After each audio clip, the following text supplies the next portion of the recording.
मुझ खताकार सा इंसान मदीने में रहे बन के सरकार का मेहमान मदीने में रहे मुझ खताकार सा।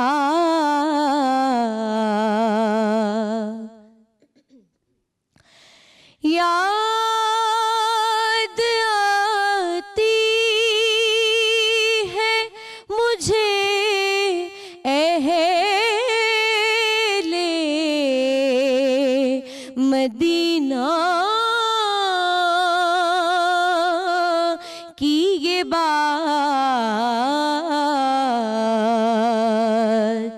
याद आती है मुझे अहले मदीना की ये बात कि जिंदा रहना हो तो इंसान मदीने में रहे, जिंदा रहना हो तो इंसान मदीने में रहे।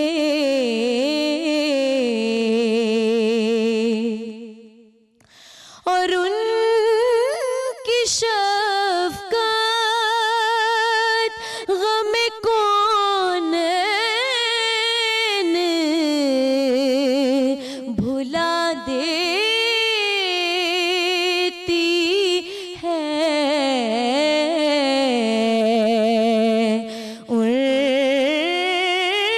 उनकी शफ़क़त ग़म कौन भुला देती है। जितने दिल आपका मेहमान मदीने में रहे बन के सरकार का मेहमान मदीने में रहे।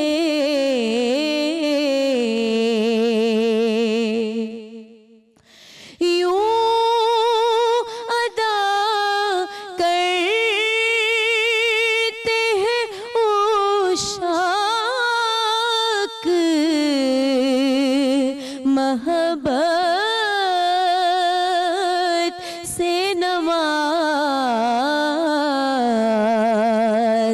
के सजदा काबे में हो और ध्यान मदीने में रहे, सजदा काबे में हो और ध्यान मदीने में रहे।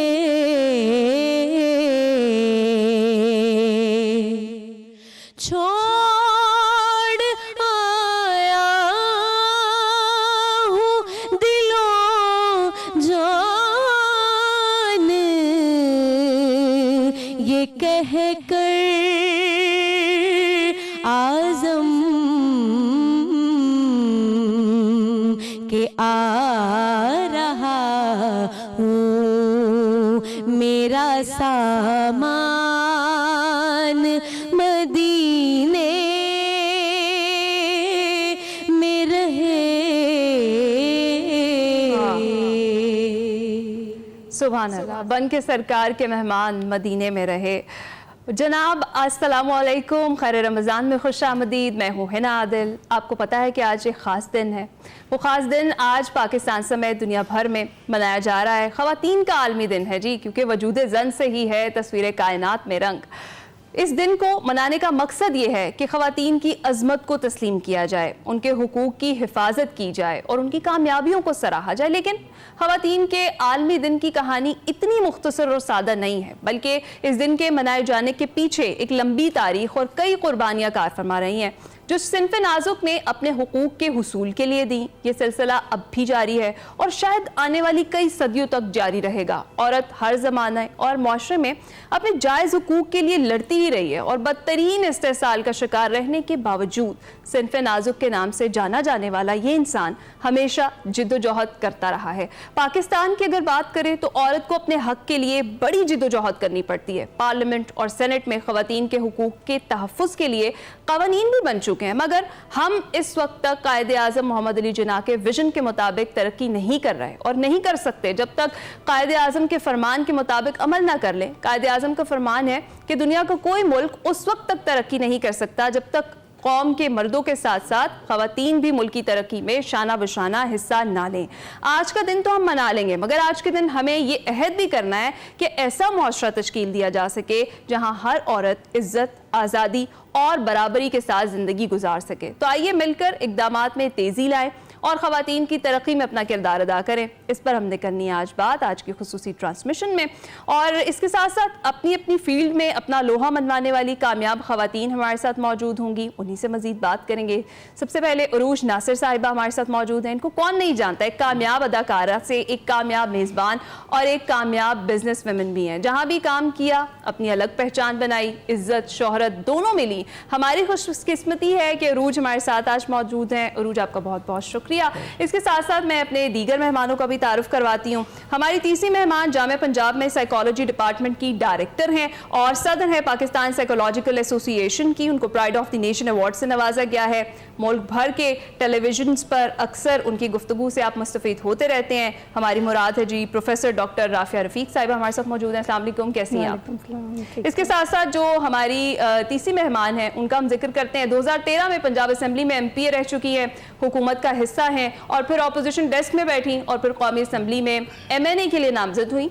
अभी MNA के लिए बातें चल रही थी कि सेनेट के लिए नामजद हुई। हमारी मुराद है जी सेनेटर बुशरा भट्ट साहिबा, कुछ ही देर में हमें वो भी ज्वाइन कर लेंगी। तो अपनी गुफ्तगू का आगाज़ करते हैं। उरूज, आप कैसी हैं? बिल्कुल ठीक ठाक, अल्हम्दुलिल्लाह। आपको बहुत बहुत आज का दिन मुबारक हो। वैसे तो हर दिन औरतों का है, एग्जैक्टली, बट आज क्योंकि स्पेसिफिकली है तो happy women's day. Thank you. आप कैसी हैं डॉक्टर साहिबा? अल्लाह का शुक्र, बिल्कुल ठीक ठाक, in full spirits on women's day. As always हम हमेशा ही वैसे रहते हैं, हाई स्पिरिट्स। अच्छा उरूज, सबसे पहले आज के दिन की अगर हम बात कर लें तो 8 मार्च ख़वातीन का आलमी दिन है। जिस तरह से भी मैं यही बात कर रही थी कि ये इतने आसानी से जो अभी तक के हुकूक हमें मिले हैं नहीं मिले, बड़ी मेहनत करनी पड़ी है, बड़ी चैलेंजेस का सामना करना पड़ता है हर खातून को। इस दिन को बेसिकली मनाए जाने का बेसिक ऑब्जेक्टिव क्या होना चाहिए आपके ख्याल में? मुझे लगता है कि इसको मनाने का बेसिक ऑब्जेक्टिव ये होना चाहिए कि औरत को खुद उसकी पहचान हो कि वो है क्या। वाह। क्योंकि जब औरत को अपनी पहचान खुद होगी, जब वो जान लेगी कि वो खुद क्या है, तो वो दुनिया को बता सकेगी। और उससे बढ़कर वो ये भी जान ले, देखें ये बड़ी फ़कीरी होती है अपने हकूक़ मांगना। हाँ। अगर हकूक़ मांगे जाएंगे तो फ़कीरी है, मगर मैं समझती हूँ कि एक औरत अमीर है और उसको अमीर बन के अपनी ज़िंदगी गुजारनी चाहिए और उसको अपने फ़राइज़ और ज़िम्मेदारियाँ इस बेहतरीन अंदाज में अदा करनी चाहिए कि लोगों से उसे मांगना ना पड़े, वो फ़कीरी की नहीं अमीरी की ज़िंदगी गुजारे। मैं शायरी करती नहीं हूँ, लेकिन रब कुछ ख़ास अता करता है कभी कभी। तो मुझे अल्लाह की ज़ात ने अपने भेजे हुए अल्फाज से एक शायरी की सूरत में कुछ समझाया, तो आपके सामने वो चंद अशार शेयर करूँगी कि औरत क्या है। जैसा कि आपने कहा, औरत क्या है, ए काश ये समझ लेती औरत, औरत बस वो है जो वो खुद को समझ लेती है। कोई नासमझ और कोई समझदार हुआ करती है। गर वो समझ ले तो वो मालिका व मुख्तार हुआ करती है, नासमझ हो तो वो शैतान की वफादार हुआ करती है, और इस सूरत में वो रहमा की गद्दार हुआ करती है। गर वो समझे तो, अगर औरत को समझ आ जाए, गर वो समझे तो सलाम जिब्राइल लाते हैं, जनाब बीबी खदीजतुल कुबरा पे अल्लाह के सलाम आए। गर वो समझे तो सलाम जिब्राइल लाते हैं, ना समझ हो तो मलक लानतें बरसाते हैं। हमें तो कुरान ने समझाई है तौकीर औरत की, ना समझ हो तो दिखलाई है तहकीर औरत की। और ये बहुत ही अहम बात है, और इंशाल्लाह इसके हवाले से गुफ्तगू करेंगे, इस शेर के हवाले से आखिर में, कि अगर वो समझे तो वो कुरान की वकील नजर आती है।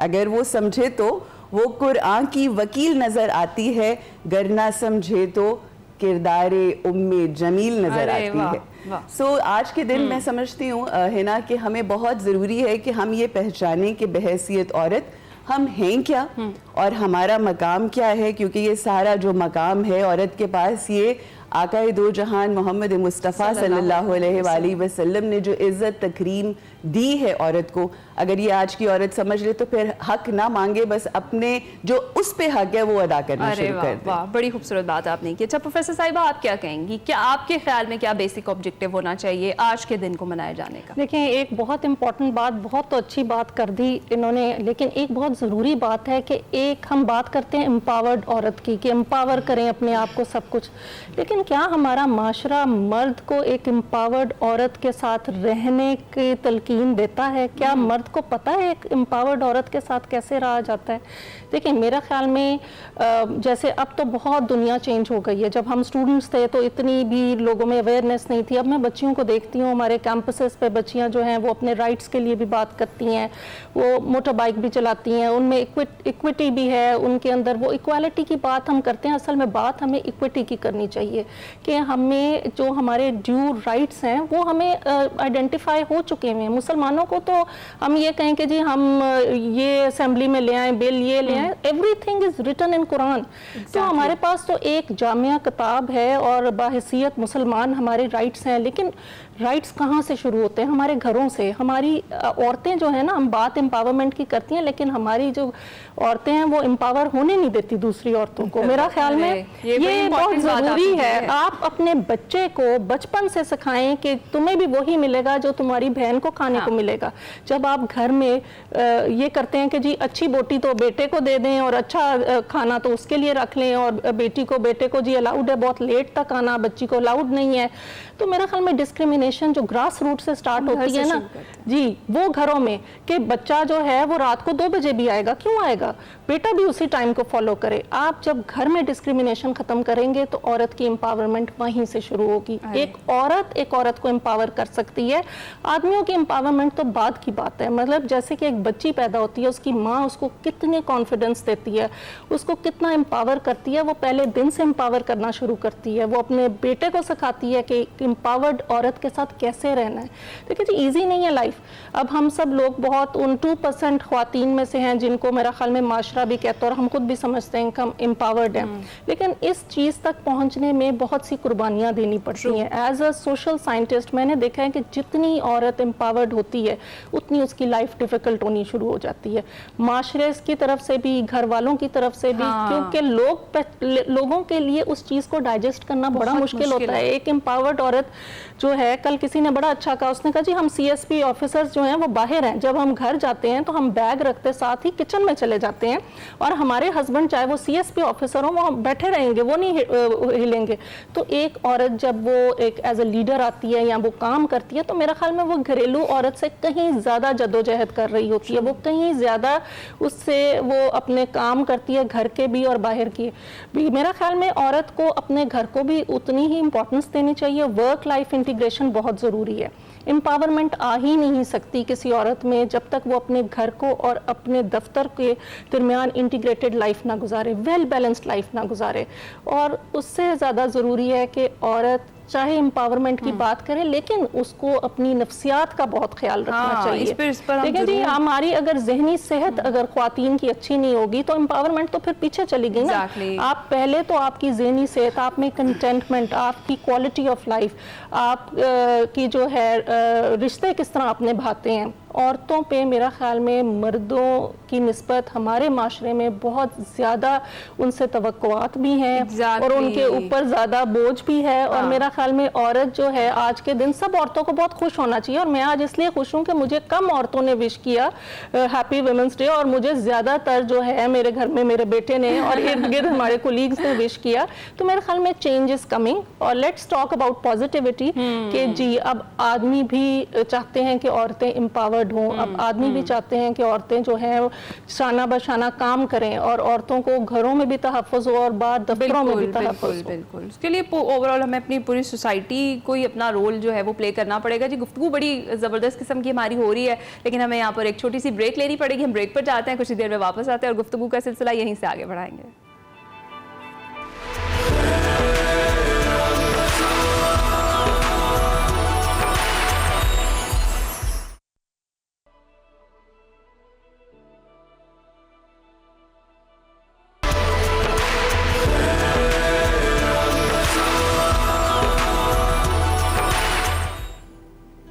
रमज़ान में एक बार फिर से खुशामदीद। आज चूँकि वुमेंस डे है तो उसको हम सेलिब्रेट कर रहे हैं। खूबसूरत सा गुलदस्ता हमने अपने मेहमानों का यहाँ पर सजाया हुआ है। हमारे साथ प्रोफेसर डॉक्टर राफिया रफ़ीक मौजूद हैं, उरूज नासिर साहिबा मौजूद हैं और सेनेटर बुशरा भट्ट साहिबा हमारे साथ मौजूद हैं। नौरीना इम्तियाज़ हमारी नात ख़ां हैं, हमारे साथ मौजूद हैं। हम गुफ्तगू के सिलसिले को आगे बढ़ाते हैं। बुशरा साहिबा, जिस तरीके से आज हम वुमेंस डे को सेलिब्रेट कर रहे हैं, सबसे पहले तो मुझे बताया कि आपका रमज़ान कैसा गुजर रहा है? रमज़ान अल्हम्दुलिल्लाह जैसे गुजरना चाहिए वैसे ही गुजर रहा है। बहुत ये आज मेरा ख्याल है आपका पहला प्रोग्राम है जहां मैं आई हूँ। अरे वरना मैं रमज़ान में थैंक यू रूटीन होती है। आपने हमें टाइम दिया। नहीं, बिल्कुल, बस ये होता है कि मैंने ये एक महीना है जो आप डेडिकेट करते हो other than your normal routine. Exactly. तो मैं ये रमज़ान में ना अफ्तारियाँ करती हूँ ना मैं कुछ, ये बस अपना, लेकिन आज क्योंकि मुझे एक अफ्तारी पे भी जाना है तो फिर मैंने सोचा कि मैं यहाँ भी रुक जाऊँ। Thank you so much. अच्छा, आज ख़वातीन का आलमी दिन जो हम मना रहे हैं, जिस तरह से भी कुछ देर पहले हम ब्रेक से पहले बात कर रहे थे कि जो हुकूक अभी तक ख़वातीन को मिले हैं वो भी बड़ी जिद्दोजहद के बाद मिले। ऑल्दो के सब कुछ हमारे लिए तो हमारे मज़हब ने, हमारे कुरान में लिख दिया गया है कि हमारा क्या क्या हुकूक है, उसके लिए फिर भी सोसाइटी हमें मजबूर करती है कि उन राइट्स को लेने के लिए भी हमें एफर्ट करनी पड़ती है। अगर आज की बात करें, पार्लियामेंट और सेनेट में बहुत सारे कवानीन ख़वातीन के हुकूक के हवाले से पास हो चुके हैं। आपको क्या लगता है कि इस वक्त पाकिस्तान की जो ख़वातीन हैं उनको मेजर कौन कौन से मसाइल जो दरपेश हैं और उनका फिलफौर हल भी बहुत ज़्यादा ज़रूरी है? मेरा being a legislator for good 12 years and working for women rights, मेरा ख्याल है कि अगर मुझसे आज कोई पूछे कि ख़वातीन के हकूक़ जो उनके मज़हब ने दिए, जो हमारे उनके लेजिस्लेटिव बॉडी ने दिए, जब तक एक माइंडसेट, एक patriarchal mindset that we live in, हम एक सोसाइटी जो है उसका माइंडसेट नहीं चेंज करेंगे, कुछ भी हम कर लें, हम ख़वातीन के वो हकूक़ जो उनके मज़हब ने उन्हें दिए वो नहीं दिलवा पाएंगे। और ये मैं आपको कहना चाह रही हूँ क्योंकि no amount of legislation can make anybody empower a woman unless or until the men of the society, the men of the household have a contribution to it. तो मेरा ख्याल है कि हमारे मर्द हज़रात जब तक ख़वातीन के इस, और मुझे लगता है अब बहुत चेंजेस आ गए हैं Hira, because it's become the need of the hour. अगर आप इकोनॉमी को भी देखें, अगर आप फाइनेंशियली भी देखें, एक बंदे के कमाने से घर नहीं चलता। So the men have realised that as well. और मेरा ख्याल है कि ख़वातीन भी काफ़ी ज़्यादा शऊर रखने लग गई हैं। और जिस तरह अब आप देखें सोसाइटी में चेंजेस, अगर आज से 3 साल पहले भी मैं आपसे कहती ख़वातीन on motor bikes, it was a different phenomena all together Pakistan के लिए। हालांकि इंडिया द नेबरिंग कंट्री, वहाँ पे बहुत इजीली इस्तेमाल की जाती हैं। अब माशाल्लाह हमारी बच्चियाँ ख़वातीन, you get to see them mobile on the bikes. और मेरा ख्याल है कि ये this is a step towards empowerment. तो चेंजेस आ रहे हैं। सियासत में भी आप देखें ख़वातीन बढ़ चढ़ के हिस्सा ले रही हैं एंड डिसीजन मेकिंग रोल्स में। तो I am a very positive person. मुझे लगता है चेंज आ गया है। और अगर सब मर्द हजरात ख़वातीन मिल के आपस में डिस्कशन करें बगैर लड़ाई झगड़े के, तो बहुत सारे मसलों के हल निकल सकते हैं। बिल्कुल बिल्कुल। इससे पहले यही बात हम जिस तरह से कर रहे थे कि एक तो ये कि आपकी सोसाइटी के मर्द जो हैं वो आपको सपोर्ट करें, और दूसरा कि खुद औरत अपने आप को पहचाने कि उसके अंदर क्या क्या सलाहियतें हैं और वो क्या क्या कुछ कर सकती है, तो फिर उसको अपने राइट्स जो है वो मांगने नहीं पड़ेंगे। डेफिनेटली उसको पता होगा कि ये मेरा हक है और ये मेरे ही लिए है और मुझे ये करना है। और what do you think being an empowered women society में, डेफिनेटली जब हम स्टार्ट लेते हैं तो मुश्किलात हर किसी को आती हैं। आपको कौन से ऐसे चैलेंजेस थे जो इस फील्ड में आप आई उस वक्त आपको फेस करने पड़े? देखिए, very beautiful question and Bushra very rightly said कि माइंड सेट बदलने की बहुत सख्त ज़रूरत है। और माइंड सेट ठीक है, मर्द भी बदलेंगे, मगर बहुत ज़रूरी है। एज आई सेड बिफोर, मैं समझती हूँ कि अगर हम अपनी रिस्पॉन्सिबिलिटी अपने ऊपर ले लें और लोगों की तरफ ना देखें तो life would be much more easier, right. So talking about mindset change करना, it's very important for us to know कि हमारे रोल मॉडल्स कौन हैं। अगर हमने राइट रोल मॉडल्स को चुन लिया तो हमारी ज़िंदगी राह रास्त पे आ जाएगी। अगर हमारे राइट नहीं होते रोल मॉडल्स तो हम इधर उधर हो जाएंगे। तो अगर आप मुझसे पूछें कि मुझे क्या मुश्किल आता है, मुश्किलें तो इतनी पड़ी मुझ पर कि आसान हो गई, बहुत मुश्किलें, उसका जिक्र मैं करना ही नहीं चाहती। मैंने अपनी ज़िंदगी का एक असूल बनाया कि मुश्किल पे फोकस ही नहीं किया। मैंने देखा है कि उस मुश्किल की आसानी कहाँ से मिलेगी, और जब उस आसानी को देखा और वो आसानियाँ मुझे मिली जब मैंने आकाए दो जहान मोहम्मद मुस्तफ़ा सल्लल्लाहु अलैहि वसल्लम के अक़वाले ज़रीन का मुतालिया किया और उन्होंने निशानदेही कर दी उन 4 ख़वातीन की जिसका तज़किरा हमें अहादीस मुबारका में मिलता है, जिसमें वो 4 खूबसूरत ख़वातीन, बासीरत ख़वातीन, जिसमें जनाब खदीजतुल कुबरा हैं, जनाब बीबी फ़ातिमतुज़ ज़हरा सलामुल्लाह अलैहा हैं। कौन है जनाब खदीजतुल कुबरा? वो हैं जो the first lady of Islam हैं, जनाब बीबी Fatimatuz Zahra सलामुल्लाह अलैहा, lady of haven. फिर उसके बाद जिक्र आता है जनाब बीबी मरियम का, फिर जनाब बीबी आसिया का जो फ़िरऔन की बीवी है, लेकिन किस तरह से वो एम्पावर्ड हैं अपने घरों में रहते हुए कि नॉट ओनली उन्होंने अच्छा, बड़ा अहम किरदार है इन 4 ख़वातीन का। अब मुश्किलों की बात है, इनके ऊपर जो मुश्किलें थी अगर हम उनको सोचें, उस दौर में औरत क्या एम्पावर्ड थी? एम्पावरमेंट कहाँ से मिली? एम्पावरमेंट मिली इस्लाम से, दीन हक ने। बीबी खदीजतुल कुबरा ने क्या किया, ये देखते हैं उनकी तरफ। उन्होंने ये किया कि उन्होंने उस दौर की जो हुज्जत थी, हुज्जत अल्लाह थी, उसको किस तरह से हिफाजत की, उसकी जान माल दौलत हर चीज़ से उनको प्रोटेक्ट किया। And she has become as a wife become the protector of आकाए दो जहान Muhammad Mustafa. Similarly that's exactly what जनाब बीबी Fatimatuz Zahra did, that is exactly what the mother of Isa did. क्या किया? प्रोटेक्ट किया ना अल्लाह। तो मुश्किलें तो थी, मगर अगर वो फोकस करती उन मुश्किलों पे, अगर वो फोकस करती उस मर्दाना सोसाइटी और उन बद्दुओं की जहनियत और मेंटालिटी पर, तो क्या वो कर सकती थी? फिर आप आइए करबला के अंदर, आपको जनाब बीबी ज़ैनब आलिया सलामुल्लाह अलैहा जिस तरह से अपने भाई को नहीं, इस्लाम को संभालते हुए नजर आती हैं, क्या किरदार है। तो मुश्किलें उन पे नहीं थी कि जिनकी सरों से चादरें उतर जाएं, एंड शी सेज कि मुझे अल्लाह के हुस्न और जमाल के अलावा और कुछ नजर नहीं आया। सो मुश्किलात के ऊपर अगर हमारी आज की औरत फोकस करेगी, if we will start doing this, मुआशरा, मर्द, दुनिया, ये, तो फिर तो मैंने भी मेरी ज़िंदगी में, my husband right now is my 3rd husband, right. I am married for the 3rd time. मुझे नहीं समझ आई चीज़ों की, मैंने आई टुक अ स्टैंड कि नहीं ठीक है, this is not a pride for me, but the thing is you stand for your rights. आज कोई उठ के करे मेरे किरदार के ऊपर बात, हाँ नहीं बनी, इज्जत के साथ छोड़ दिया, किसी की गिबतें नहीं की, किसी की बुराइयां नहीं की, किसी को दुनिया में नशर नहीं किया, हाँ उनके मसले थे, नहीं बनी, आगे चले। अब जो मेरा मियाँ है अल्हम्दुलिल्लाह, उसको अल्लाह सेहत तंदुरुस्ती दे, वो मेरी जिस तरह से कदर करता है और मेरी इज्जत करता है, मुझे मेरे रब ने वो बहुत सारी मुश्किलें गुजारने के बाद एक ऐसा मर्द दिया है जो एक औरत की इस तरह से इज्जत और तकरीम करता है, डिस्पाइट द फैक्ट कि मेरा कैसा मेरी जिंदगी में क्या क्या कुछ हुआ है। So it all depends on a woman कि वो किस तरीके से अपने लिए स्टैंड ले। दुनिया तो बातें करती है, करने दो भाई, बड़ी खूबसूरत बात आपने let them talk and just do what you think is right. जबरदस्त। अच्छा डॉक्टर साहिबा, जिस तरह से अभी हम कुछ देर पहले बात कर रहे थे,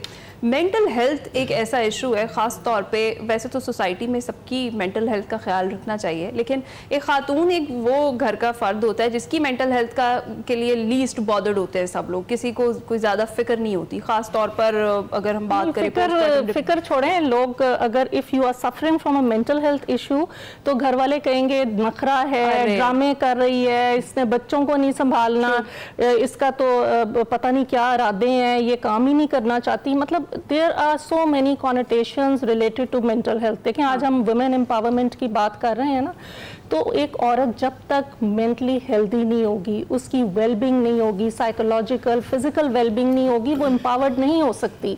आपके मेंटल हेल्थ चैलेंजेस रहेंगे और अनफॉर्चुनेटली औरतों में कुछ ऐसी जहनी बीमारियां हैं जो कि आदमियों से ज़्यादा होती हैं और उसमें हार्मोन्स का रोल होता है, उसमें आपके फाइनेंशियल और socio economic and cultural factors होते हैं।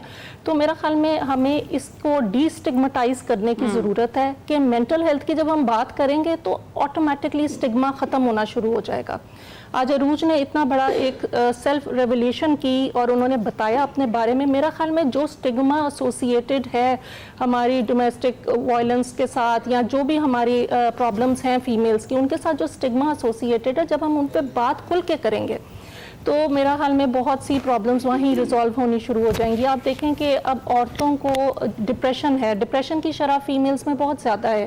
Postpartum depression is very common in females, 10 to 15%। और इसके बारे में किसी को पता नहीं है, बहुत सारे ना आप exactly 10 to 15% females have the probability of suffering from postpartum depression after giving birth to a child. और वो फिर क्या होता है कि घर वाले कहते हैं कि ये बच्चा संभालना ही नहीं आता, इसकी माँ ने इसको कुछ सिखा के ही नहीं भेजा, इसका बच्चा रुल गया है, ये नहीं कर रहा है। And even 1 to 2% female suffer from postpartum साइकोसिस, that is a very severe disorder जिसमें डिलूजन्स, हेलुसिनेशंस एंड कई दफ़ा अगर उसका इलाज ना हो तो वो बच्चे की उसकी डेथ भी हो सकती है। तो let's talk about all these things. फिर आप देखें कि एंजाइटी, फीमेल्स में सोशल एंजाइटी बहुत ज़्यादा होती है। और अब जो एक नई एक आप देखें कि बहुत सी हमारी फीमेल्स ख्वातीन जो हैं वो सोशल मीडिया के ऊपर हैं। Facebook depression is getting very high among females all the time. The constantly अपने आप को जब आप कंपैरिजन करते हो लोगों की वर्चुअल वर्ल्ड से अपनी रियल वर्ल्ड का, which is not real. हाँ, which is not real. I will never post something जिसको मैं समझूंगी कि ये अच्छा नहीं लगेगा सोशल मीडिया पे, ठीक है। तो वो ये है कि आप अपने आप को, और फिर आपके अंदर बॉडी इमेज इश्यूज, आपके अंदर सेल्फ एस्टीम, ऊपर से फिर कई दफ़ा ऐसे मर्द मिलते हैं जो कि आपको अब्यूज़ करते हैं। ज़रूरी नहीं फिजिकली किसी को कह देना कि तुम मोटी हो, तुम भद्दी हो, ये वो, कई दफ़ा आपकी बात का जवाब ना देना, कई दफ़ा आपको चेहरे पे ऐसे तासुर लाना non verbally, again all this comes under abuse. तो औरतों को रियलाइज करने की ज़रूरत है, अगर वो फाइनेंशियली स्टेबल होंगी तो मेरा ख्याल में वो अब्यूज कम लेंगी। उनको अभी आज के बच्चे को, जैसे हम अपने बच्चियों को और बच्चों को, पर्सनली मैंने मेरे 2 बच्चे हैं, मैंने दोनों को एट पार पाला है। मैंने ये नहीं कहा कि मेरी बेटी ये करेगी और मेरा बेटा नहीं, बल्कि मुझे लगा मैंने शायद ज़्यादा अपनी बेटी के लिए किया। तो मेरा ख्याल में हमें एज माएँ, बहनें, बेटियाँ, हमें एक दूसरे का भी हाथ पकड़ना चाहिए। हम अगर कोई अच्छा काम कर रहा होता है तो हमें उसको भी मोटिवेट करना चाहिए। हमारी प्रॉब्लम क्या है कि हमारे घरों की औरतें जो हैं, अगर कोई औरत थोड़ी सी लाइमलाइट में आने लगती है या कोई काम पे निकलती है, चाहे वो आपकी हेल्प कर रही है, दूसरे कहेंगे देखो एनू तो बाहर जाने का शौक है, घरों में नहीं करना चाहिए। I think the women pull each other down more. Absolutely. औरत की बहुत बड़ी दुश्मन। That much वो कहते हैं ना, इतनी ज्यादा आपको वो नहीं करते, कई दफा ज्यादातर औरतें करती हैं। एग्जैक्टली। इसी नोट पे हम ब्रेक पर जाते हैं। हम ब्रेक के बाद जब वापस आएंगे गुफ्तगू का सिलसिला यहीं से जोड़ेंगे और बात करेंगे किस तरीके से खवातीन ही खवातीन की दुश्मन बनी हुई है और किस तरह से उनकी लेग पुलिंग कर रही है सोसाइटी में, हर जगह पे हमें देखने को मिलता है। हम ब्रेक से जरा वापस आते हैं।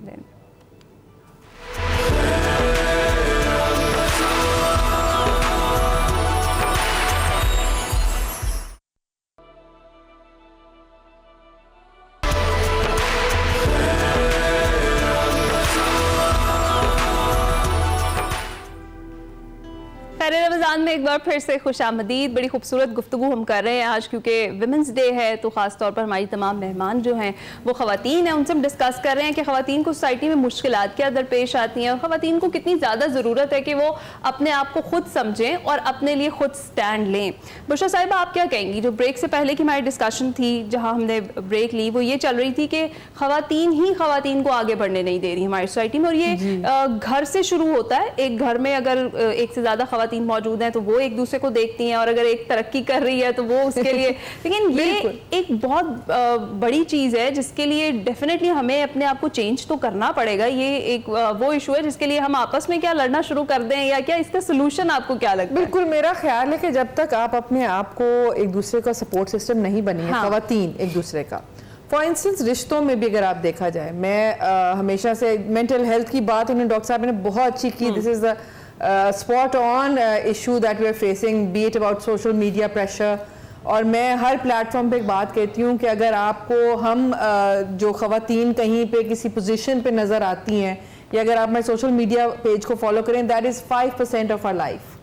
हमें भी एज वर्किंग वेमेन बहुत स्ट्रगल्स लाइफ में करने पड़ते हैं, और जो हम सोशल मीडिया पे लगाते हैं वो हमारी ज़िंदगी के बेहतरीन 5% लम्हे होते हैं। उसके बाद क्या हो रहा होता है? I have a 6-year-old son, I work in the senate, obviously Islamabad जाना होता है, कैसे मैनेज मैं करती हूँ। I live in nuclear family system, my in-laws in Karachi, वो मुझे पता है।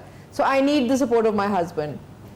सो लाइक अ स्मार्ट वुमन, मैं हमेशा से कहती हूँ समझदारी की बात है, जंग ना लड़ो, जस्ट एक्सेप्ट दैट मियाँ बीवी गाड़ी के 2 पहिए and you need each other support. और मेरे ख्याल से इससे खूबसूरत रिश्ता कोई नहीं है अगर आपकी एक अंडरस्टैंडिंग हो जाए। एंड आपका हस्बैंड आपका बेहतरीन दोस्त भी बन सकता है। और वो कहते हैं ना, हर चीज़ मांगने के तरीके होते हैं। मैं हमेशा से कहती हूँ ख़वातीन को, कमिंग बैक बात से बात निकल गई, तो अच्छी बात है। ऐसे लगता है, मुझे ऐसे लगता है कि ख़वातीन हर वक्त अग्रेसिव मोड में होती हैं कि पता नहीं हम लड़ लेंगे, हम मर लेंगे। बड़े प्यार से भी काम हो सकता है। सही, you just need to be समझदार अबाउट इट। ठीक है, वही बात है ना कि अगर, और दूसरी बात, with financial independence, with all these empowered positions comes a lot of responsibility. Exactly, क्योंकि हमारी ख़वातीन समझती हैं कि हम कमा रही हैं और हम बहुत ज़्यादा पोजीशंस के ऊपर हैं, तो फिर हम घर के अंदर भी हुक्मरानी उस तरह से करें। मेरा ख्याल है कि ये बेवकूफ़ी है। तो मैं हर बारी ख़वातीन से ये कहती हूँ कि when I enter a house, I am a wife, I am a mother, I am not a senator. And इसी तरह घर का एक अच्छा पॉजिटिव इन्वायरमेंट बनता है। तो मैं सबसे ये रिक्वेस्ट करती हूँ कि जो ख़वातीन एम्पावर हो भी गई हैं, एक तो वो दूसरों को सपोर्ट करें। It is their responsibility to support the others. Secondly, do not throw your weight around. ठीक है ना, क्योंकि जो आपको इज्जत अल्लाह ने दी है उसके साथ बहुत रिस्पॉन्सिबिलिटी भी आती है। Exactly. Ruch, what do you think? I just want to give her a huge round of applause for saying what she said. I totally agree with you, and coming from her is more authentic. But इमाम अली इब्न अबी तालिब अलैहिस्सलाम का एक फरमान है जो इन्होंने कहा कि समझदार होती है वो औरत जो अपने मियाँ को बादशाह शहनशाह बनाकर रखती है और शहनशाही ज़िंदगी अपनी गुजारती है, और बेवकूफ़ होती है वो औरत जो अपने मियाँ को ग़ुलाम बना के रखती है और फिर हमेशा ग़ुलाम की बीवी बन के रहती है। So I totally agree with you. अच्छा देखें, जब हम समझदारी की बात करते हैं, एम्पावरमेंट की बात करते हैं, तो क्योंकि रमज़ान का महीना है इसलिए मैं थोड़ा टच जो है वो कुरान और आका की ज़िंदगी के हवाले से ज़रूर बात करना चाहती हूँ। वो ये कि कुरान में ना शजराए खबीसा और शजराए तैयबा का तस्करा है, और जो शजरे चलते हैं ना उसका जो महवर होती है, मरकज़ होती है, वो एक औरत होती है। ठीक है, कुरान ही में अल्लाह सुब्हाना व तआला ने बेहतरीन ख़वातीन का तस्करा किया, जिसमें बीबी फ़ातिमा ज़हरा सलामुल्लाह अलैहा है, जनाब आसिया, मरियम, जनाब खदीजा बिनते असद का भी तस्करा करेंगे। आज उनकी रहलत का दिन है, जो हजूर पाक सल्लल्लाहु अलैहि वसल्लम की चची जान थी। मगर उसी कुरान के अंदर हजूर पाक सल्लल्लाहु अलैहि वसल्लम की दूसरी चची, जिसको हम उम्मे जमील के नाम से, जिसमें पोइट्री में भी तस्करा हुआ, उसके नाम से जानते हैं, दोनों का कंपैरिजन करके बताया कि जो अच्छी औरत है उसका क्या किरदार है और जो बुरी औरत है वो क्या करती है। वो रसूल अल्लाह के बंदे की राह में मुश्किलें क्रिएट करती है, आग लगाती है, उनकी बदखोइयाँ करती है। तो आज अगर हम ये सब कुछ कर रहे हैं, बैठ के क्रिब कर रहे हैं, we are just talking about others, we are just doing that, तो वी आर ऑन द सीरत of Umme Jameel. Do we want to? No, because Allah doesn't like Umme Jameel और किरदार उम्मे जमील। अगर हमने एक अच्छी औरत बनना है और एक अच्छी औरत बन के दूसरी औरतों के लिए आसानी पैदा करनी है, तो चाहे वो आपकी सौकनी क्यों ना हो, चाहे वो आपकी सास क्यों ना हो, चाहे वो आपकी नंद क्यों ना हो, बनिए ना आप, फिर किरदार करें। क्यों? क्योंकि आका की जिंदगी में तो हमें वो 3-3 4-4 एक एट वन टाइम बीवियां नजर आ रही हैं, मगर हम लोग ये कह देते हैं आज, मैं I am not promoting this message कि मर्द जो हैं वो 4-4 शादियां करें, बट अपने किरदारों को इस तरह से ले लें कि उसको किसी और के बारे में सोचना ना पड़े और एक औरत दूसरी औरत का घर खराब ना करे। And this is very important, this is what we need to do, this is what we एक नीड टू दूसरे का सपोर्ट सिस्टम बनना और सोशली जो है अपना किरदार अदा करना। और आप अपने देखिए माइंडसेट और जिसे कहते हैं ना आपकी जहन की जो हेल्थ की बात हो रही है, बहुत अच्छी हमारी प्रोफेसर साहिबा डिस्कस कर रही हैं, बट उसमें ये है कि एक औरत का अपनी मेंटल हेल्थ के हवाले से क्या रिस्पॉन्सिबिलिटी है, वो खुद कैसे अपने आप को एम्पावर करेगी। This is something that we need to talk about. Enough of this please, enough of this and enough of discussions, let's talk about solutions now. बहुत हो गए शोज ऐसे जिसमें हम बैठ के ये प्रॉब्लम है वो प्रॉब्लम है, भाई उसका हल डिस्कस करो। You have the opportunity to please discuss the solution, ask me the solution, I will give you the solution. ज़बरदस्त। डॉक्टर साहिबा, जिस तरह से भी कुछ देर पहले आपने जिक्र किया था सोशल मीडिया डिप्रेशन एक नई टर्म है जिसका भी बुशरा साहिबा ने भी जिक्र किया, अरूज ने भी जिक्र किया कि ब्रेक लेनी है जी हमने। हम ब्रेक के बाद जब वापस आते हैं तो यही सवाल मेरा आपसे होगा कि ये आजकल हमने कंपैरिजन भी बहुत ज़्यादा शुरू कर दिया है अपनी ज़िंदगियों का दूसरों की ज़िंदगियाँ वो देखते हुए, जो सिर्फ महज जिस तरह से बुशरा साहिबा ने कहा कि 5% होता होगा किसी की ज़िंदगी का, और उससे आप कंपेयर करते हैं और किसी अजीब किस्म की डिप्रेशन में चले जाते हैं। ब्रेक पर जाते हैं, ब्रेक के बाद वापस आते हैं तो यहीं से गुफ्तगू का सिलसिला बढ़ाएंगे आगे।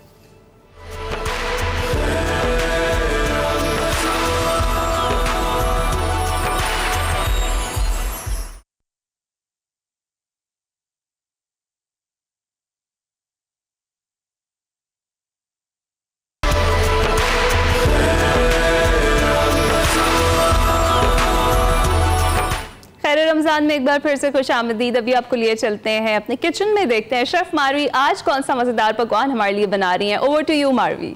वेलकम टू किचन सेगमेंट, और मैं हूं आपकी फूड स्टाइलिस्ट मारवी। और ये जो हमारा किचन सेगमेंट है ये ताउन किया है डालडा कुकिंग ऑयल ने, जहां मामता वहां डालडा। आज मैं लाई हूं आपके लिए बहुत ही मज़ेदार सी रेसिपीज़, और मैं ये कोशिश करूंगी कि आपके लिए बहुत ही मज़ेदार सी रेसिपीज़ लाऊं जो कि बहुत ही इजी टू मेक हो और हम रमज़ान में बहुत इजीली बना सकें और उनका टेस्ट बहुत मज़ेदार हो। तो आज जो रेसिपी मैं बना रही हूँ वो है chicken tikka paratha roll. Paratha rolls तो बहुत डिफरेंट तरह के होते हैं, बट मैं जो आपके लिए लाई हूँ this is a very unique recipe जो कि बहुत ही ईजीली बन जाएगी और आपको बहुत ही कम इंग्रेडिएंट्स के साथ बहुत ही ईजीली आप अपने घर में बना सकते हो। इस रेसिपी के लिए मुझे जो चाहिए होगा वो है चिकन, और इसके लिए मसाले जो हमें यूज़ करने हैं that's salt, white pepper, ginger garlic paste, हल्दी, chaat masala and red chili pepper. It depends कि आपको कितना स्पाइसी रखना है, उस हिसाब से मैं इसमें तिक्का मसाला भी ऐड करूँगी और चिली पेपर्स भी ऐड करूँगी। तो चलें स्टार्ट करते हैं विद आवर रेसिपी। इसको पहले मैं मैरिनेट कर लूँगी। ये मैंने बोनलेस चिकन लिया है और ये हाफ kg है। डिपेंड्स कि आप कितने पर्सन्स का बना रहे हो, आप उस हिसाब से लोगे। सो इसमें मैं ऐड करूँगी सबसे पहले जिंजर गार्लिक पेस्ट 1 टेबलस्पून। इसमें मैं योगर्ट यूज़ करूँगी। इसमें हम योगर्ट यूज़ करेंगे, हाफ कप यूज़ करेंगे। अगर आप ज़्यादा चिकन बना रहे हो तो आप उसमें ज़्यादा यूज़ करोगे। इसमें मैं तिक्का मसाला ऐड करूँगी। इट डिपेंड्स, मैं इसमें 1 टेबलस्पून तिक्का मसाला यूज़ कर रही हूँ, बट आप पे डिपेंड करता है कि आप कितना स्पाइसी खाना चाहते हो, क्योंकि कुछ लोग बच्चों के लिए बना रहे होते हैं तो उनको ज़्यादा स्पाइसी नहीं चाहिए होता।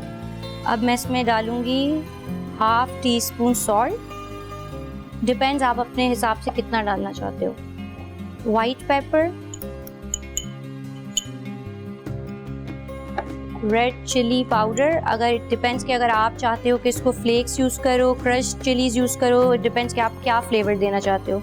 मैं आपके लिए जो भी रेसिपीज़ लाऊंगी उसमें यही होगा कि आप उसको अपने हिसाब से अपने तरीके से बना सकते हो। अगर आप उसमें मसाले कम करना चाहते हो, ज़्यादा करना चाहते हो। अब मैं इसमें डाल रही हूँ हल्दी पाउडर। इसको मैं अच्छी तरह से मिक्स कर लूँगी। अगर हमारे पास टाइम होगा तो हम इसको मैरिनेट कर देंगे ओवरनाइट, बट मेरे पास यहाँ पे टाइम नहीं है तो मैं इसको मैरिनेट करते ही मैं इसकी कुकिंग कर लूँगी।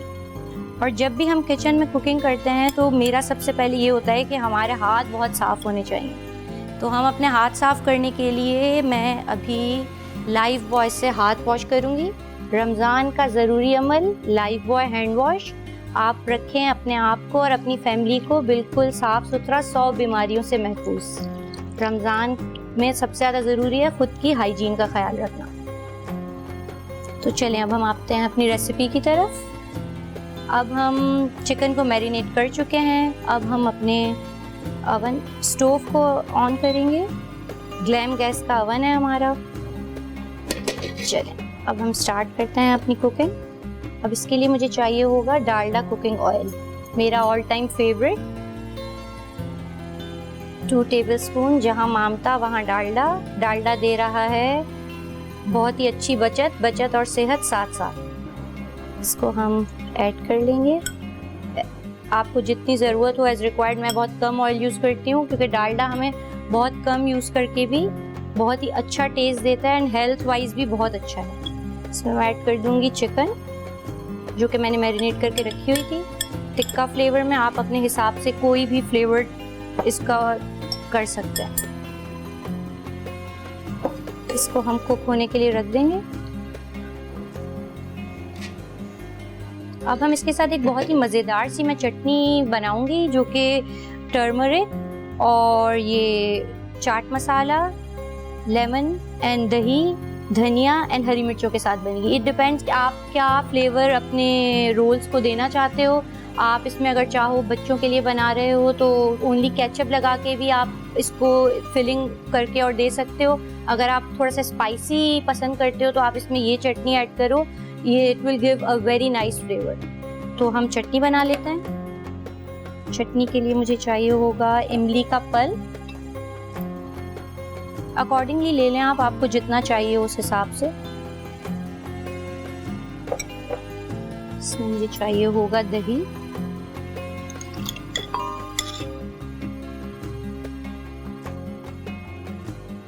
और इसमें हम लेमन जूस डाल देंगे।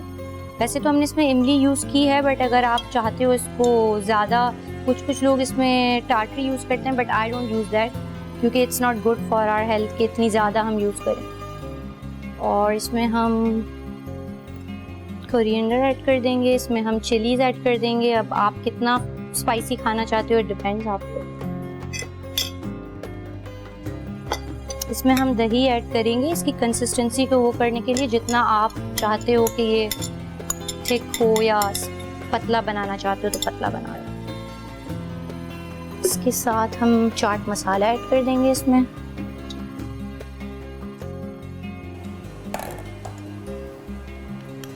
इसमें मैं वेस्ट पॉइंट का ब्लेंडर यूज़ कर रही हूँ। इनकी बहुत अच्छी रेंज है।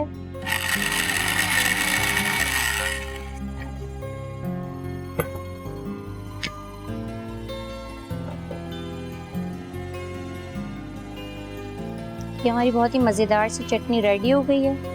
अब आप पे डिपेंड करता है, अगर आप इसमें कोई और फिलिंग भी यूज़ करना चाहें, इसमें हम 1000 आइलैंड भी यूज़ कर सकते हैं फॉर आवर रोल, या अगर इसमें हम ओनली केचप के साथ भी यूज़ करना चाहें तो हम यूज़ कर सकते हैं। ये हमारी चटनी रेडी हो गई है। पराठास मैं ऑलरेडी रेडी करके रख चुकी हूँ और हैंड क्लीन करना बहुत ज़रूरी है।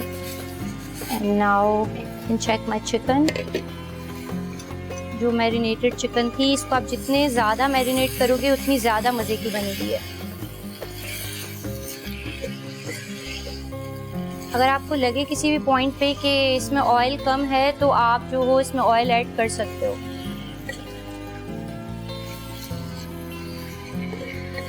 डालडा की सबसे अच्छी बात यही है कि बहुत कम यूज़ करें और आपका खाना बहुत ही मज़ेदार और हेल्दी बनता है। बहुत ही अच्छी सी स्मेल आ रही है इसमें।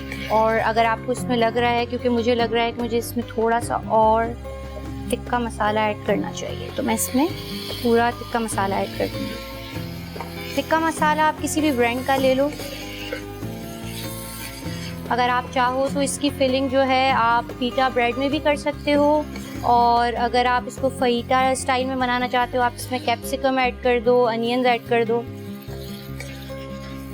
मैंने पराठे ऑलरेडी बना के रखे हुए थे, आपकी मर्ज़ी है आप इसको पीटा ब्रेड में रैप करो या पराठों में। आई पर्सनली लाइक कि मैं पराठों में इसको रैप करूँ। तो ये जो चटनी मैंने बना ली थी बहुत ही मज़ेदार सी, ये मैं इसमें लगा देती हूँ पराठे पे। अगर आप चाहो तो आप केचप के साथ भी बना लोगे। मैं आपको एक पराठा चटनी के साथ बना के बता दूँगी और एक पराठा जो है विद केचप, क्योंकि बच्चे मोस्टली नहीं खाते इतना स्पाइसी। हम चिकन को चेक कर लेते हैं। इसमें भी हार्डली 10 to 15 मिनट्स रखते हैं और ये बिल्कुल डन हो जाती है। बहुत ही मज़ेदार सी स्मेल आ रही है इसमें। अगर आपको इसमें कोयले का दम देना हो, आप इसमें कोयले का दम दे दें to give it a very nice smoky taste. It's very low in fat. जिनको कोलेस्ट्रॉल का इशू है, कोई भी इशू है, वो डालडा कुकिंग ऑयल यूज़ करें। ये चिकन मेरी रेडी हो चुकी है। इसको 15 to 20 मिनट्स में ये और डन हो जाएगी। आप इसको 15 to 20 मिनट्स पकाएं, बट आप अगर इसको ओवरनाइट मैरिनेट करके रखेंगे तो आपका फ्लेवर और भी मज़े का आएगा। अब मैं इसकी फिलिंग कर लूँगी just like this, as required. आपको जितना इसमें चाहिए होगा आप इसकी सेंटर में फिलिंग करेंगे। इसको बहुत ज़्यादा ऑयली नहीं होना चाहिए। अब हम इसमें अनियंस थोड़े से डालेंगे। अगर आप इसको पीटा ब्रेड में बना रहे हो तो आप इसमें ऑलिव्स, जैलेपिनोज सब चीज़ें ऐड कर सकते हो और अपने टेस्ट के हिसाब से इसको बना सकते हो। इसमें मैं थोड़ी सी चटनी और डालूंगी ऊपर से। आप अपने टेस्ट के हिसाब से, अगर आप चाहो इसको थोड़ा कम स्पाइसी करना, एक्स्ट्रा स्पाइसी करना, इट डिपेंड्स ऑन यू। इसको अच्छे से रैप कर लोगे। डिश ले आऊँगी एक, इसको मैं इसको सर्व करूँगी। इसको लाइक दिस, वन रोल। अभी मैं बना लूँगी अपना सेकंड रोल। इसकी बेस में मैं यूज़ करूँगी केचप, क्योंकि बच्चों को केचप की फिलिंग वाला बहुत पसंद होता है और मुझे भी पर्सनली केचप वाला बहुत पसंद है।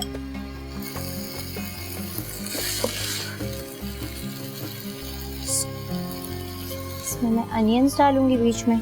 अगर आप अनियंस नहीं डालना चाहते तो आप चिकन की फिलिंग को बढ़ा के आप उसमें ओनली चिकन डाल लें। चलिए, हमारा सेकंड रोल रेडी हो गया। इसी तरह से हम सारे रोल्स को रेडी कर लेंगे। अब ये मेरी रेसिपी रेडी हो गई है। अब मैं बनाऊंगी बहुत ही मज़ेदार सी, सबकी ऑल टाइम फेवरेट, जो कि सबके घरों में बनती है, टैंग। तो इसके लिए मुझे चाहिए होगा वाटर एज रिक्वायर्ड, जितना आपको चाहिए हो। रमज़ान किसी भी महीने में आए, बट आपको एनर्जी की ज़रूरत हमेशा रहती है। तो टैंग हमें देता है vitamin A, vitamin E and zinc, जो कि पूरा दिन हमारी इम्यूनिटी को बूस्ट करता है और हमें रखता है फ्रेश एंड रिफ्रेशिंग। तो मैं बना रही हूँ बहुत ही मज़ेदार सा टैंग की ड्रिंक। अब मैं इसमें डालूँगी मेरा all time favourite Tang. Tang दे रहा है 3 different flavours, orange, pineapple and mango. और कोई भी रेसिपी बनाने के लिए प्रेजेंटेशन बहुत ज़्यादा ज़रूरी होती है। तो मैं टैंग बना रही हूँ और इसकी रिमिंग करूँगी टैंग के ही जूस से। I will be needing a plate. मेरा फेवरेट फ्लेवर जो है टैंग का यही है। पाइनएप्पल भी इनका बहुत मज़े का है, बट ऑरेंज फ्लेवर टैंग का सबसे ज़्यादा मज़े का है। रिमिंग करने के लिए ग्लास की आपको चाहिए होता है, आप लेमन ले लें इसको like this. Very nice colour, ताकि लगे कि हम प्रेजेंटेशन हमारी बहुत अच्छी है। किसी भी रेसिपी को अच्छा बनाने के लिए प्रेजेंटेशन इज़ वेरी नेसेसरी। चलें, अब हम टैंग को उसी तरह से अपने टैंग ड्रिंक के लिए इसकी भी हम रिमिंग कर लेते हैं, ग्लास रिमिंग, क्योंकि मुझे बहुत अच्छा लगता है कि प्रेजेंटेशन बहुत अच्छी होनी चाहिए। और जब हम टैंग सर्व कर रहे हों तो प्रेजेंटेशन अच्छी ना हो, ऐसा हो नहीं सकता। To enhance the flavour, to enhance the look, इसको हम इस तरह से रखेंगे। I will be needing crushed ice. इसमें मैं डालूंगी बहुत सारी क्रश्ड आइस, क्योंकि रोज़े के बाद आपको बहुत रिफ़्रेशिंग फील करने के लिए आप टैंग पिएंगे तो आपको बहुत मज़ा आएगा। मुझे तो बहुत मज़ा आता है, मैं तो अपने हर रोज़े के बाद टैंग ज़रूर पीती हूँ। चलो, इसको अब हम इसमें ऐड कर लेते हैं नाइसली लाइक दिस। इसमें हम थोड़ी सी और crushed ice like a slush, इसको हम स्लश की तरह बनाएंगे। इसमें हम इसमें भी ऐड कर देते हैं ताकि स्लशी सी हमारी ड्रिंक रेडी हो जाए।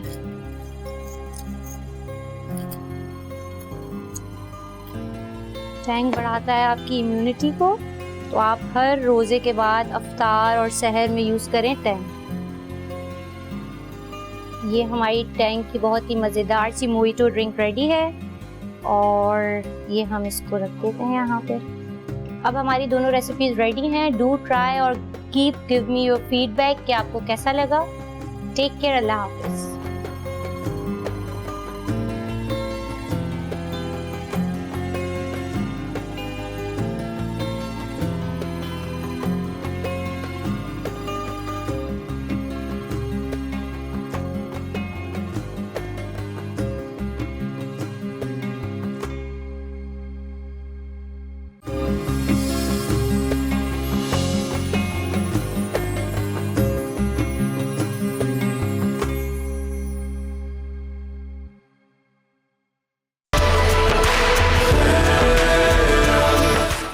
रमज़ान में एक बार फिर से खुशामदीद। आपने देखा है किचन में कौन सा मज़ेदार पकवान हमारे लिए बन रहा है। जरा आप अपना सेगमेंट शामिल करते हैं। फैरा फैज़ एक बड़ी खूबसूरत जगह पर मौजूद हैं, वो हमें क्या दिखा रही हैं, हमारे लिए सीखने के लिए उसमें क्या है, आइए जानते हैं।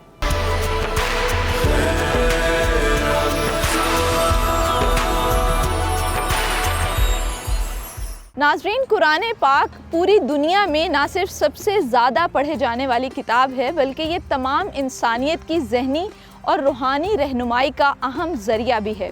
आज मैं जिस इदारे में मौजूद हूँ वहाँ पर कुरान पाक की पब्लिशिंग का काम सर अंजाम दिया जाता है। इस इदारे में कुरान पाक का हर हर्फ इंतहाई एहतराम और अकीदत के साथ छापा जाता है। तो आइए चलते हैं अंदर, इस इदारे का विज़िट करते हैं।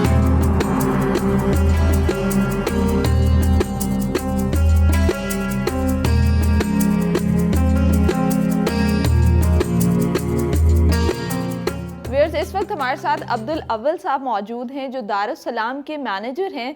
तो आज हम इनसे बात करेंगे इस पब्लिशिंग हाउस के हवाले से। सर, सबसे पहले तो मुझे ये बताएं कि आपका ये जो इदारा है ये कायम कब हुआ था? ये बेसिकली पाकिस्तान में 1993 के अंदर आया था, 1993 के अंदर। उससे पहले सऊदी अरब में कायम हुआ था तकरीबन 1988-89 के अंदर। तो उसके बाद फिर ये पाकिस्तान में बेस हुआ। फिर पाकिस्तान में से मुख्तलिफ़ किताबों पर काम शुरू हुआ, जिनमें कुरान मजीद है, अहादीस है, दूसरी कुतुब सीरत हैं और फ़िक़्ह की किताबें हैं। मुख्तलिफ़ किताबों पर फिर इस पर काम शुरू हुआ। ठीक है, तो मुझे ये बताएं कि आपके इदारे में कुरान पाक का कितनी ज़बानों में तर्जुमा किया जाता है? अल्हम्दुलिल्लाह दारुस्सलाम को ये एजाज़ हासिल है कि अल्हम्दुलिल्लाह 28 ज़ुबानों पर दारुस्सलाम ने कुरान मजीद का तर्जुमा कर चुके हैं, अल्हम्दुलिल्लाह। अच्छा सर, मुझे ये बताइएगा कि कुरान पाक जो है वो पब्लिशिंग में किन मराहिल से होकर गुजरता है? सबसे पहले कुरान मजीद की ख़ताती की जाती है। ठीक है, उसमें भी जो कुरान बोर्ड से आप कह लें अप्रूव हैं, सिर्फ वही उसकी ख़ताती करते हैं। ठीक है। फिर उसके बाद मुख्तलिफ प्रूफ रीडर्स हैं, वो भी कुरान बोर्ड से रजिस्टर्ड हैं, सिर्फ वो उसकी प्रूफ रीड करते हैं मुस्तकिल। फिर उसके बाद जो है उसको हम लोग सिस्टम पर लेकर आते हैं, कंप्यूटर पर। ठीक है, ये सब कुछ अभी हाथों से हो रहा है। ठीक है, फिर उसके बाद सिस्टम पर आके फिर उसको हम लोग मुख्तलिफ जितनी लाइंस पर वो मुश्तमिल होती है, 13 लाइंस पर है, 15 लाइंस पर है, 16 लाइंस पर है, 9 लाइंस पर है, मुख्तलिफ लाइंस पर कुरान मजीद पब्लिश किया जाता है। फिर उसका मुकम्मल तैयार होने के बाद फिर उसके बाद उसकी प्रिंटिंग शुरू कर दी जा सकती है। अच्छा, जब एक दफ़ा कुरान पाक तहरीर हो गया, मुकम्मल हो गई उसकी तहरीर, तो उसके बाद कोई आपके पास माहिरीन हैं जो उसकी प्रूफ रीड करते हैं? जी, दारुस्सलाम रिसर्च सेंटर में बाकायदा इसकी मुकम्मल टीम बैठती है। ठीक है। पाकिस्तान में कुरान के ऊपर इन्हें आप कह रहे हैं बहुत सख्ती है, हम लोग इस तरह पब्लिश नहीं कर सकते। सिर्फ वो जो रजिस्टर्ड कुरान कराम है वो सिर्फ उसको प्रूफ रीड करते हैं, नीचे अपने साइन करते हैं।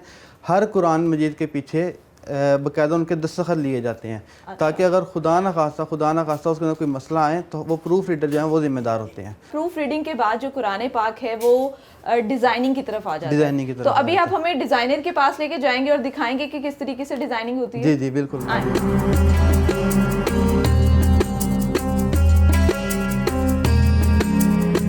अच्छा, मुझे ये बताएं कि ये कंप्यूटर पर इस वक्त क्या काम चल रहा है? ये तजवीदी कुरान मजीद तैयार हो रहा है, 9 लाइन्स वाला मुश्तमिल है। ठीक है, इसमें कुरान मजीद की ख़ताती जब लिखी गई थी वो सिर्फ सिंगल कलर में था। अब उसके एक एक लफ्ज़ को तजवीज़ के उसूलों के मुताबिक रंग दिया जा रहा दिया जा रहा है। है। ठीक है, अब आप वो देखें वाव जो है उसको रेड कलर दिया गया, यहाँ पर गुन्ना होना है। इसी तरह आप देखें ज़ुआद जो है वो मोटा पड़ा जाता है, उसको हमने ग्रीन कर दिया। ठीक है। इस तरह मुकम्मल कुरान मजीद जो है तैयार होगा। ठीक है, तो मुझे ये बताएं कि ये जो डिज़ाइनिंग का प्रोसीजर है ये कितना टाइम टेकिंग होता है, कि एक दिन में क्या एक पूरा कुरान पाक मुकम्मल हो जाता है?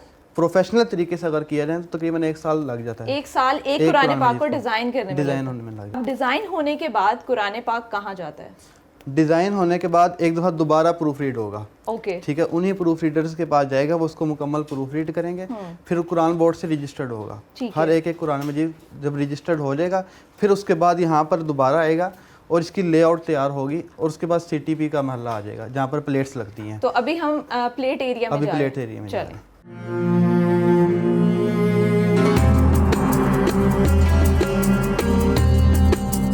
अच्छा अब्दुल अव्वल साहब, मुझे ये बताइएगा अभी इस वक्त जिस डिपार्टमेंट में हम मौजूद हैं यहाँ पर क्या काम होता है?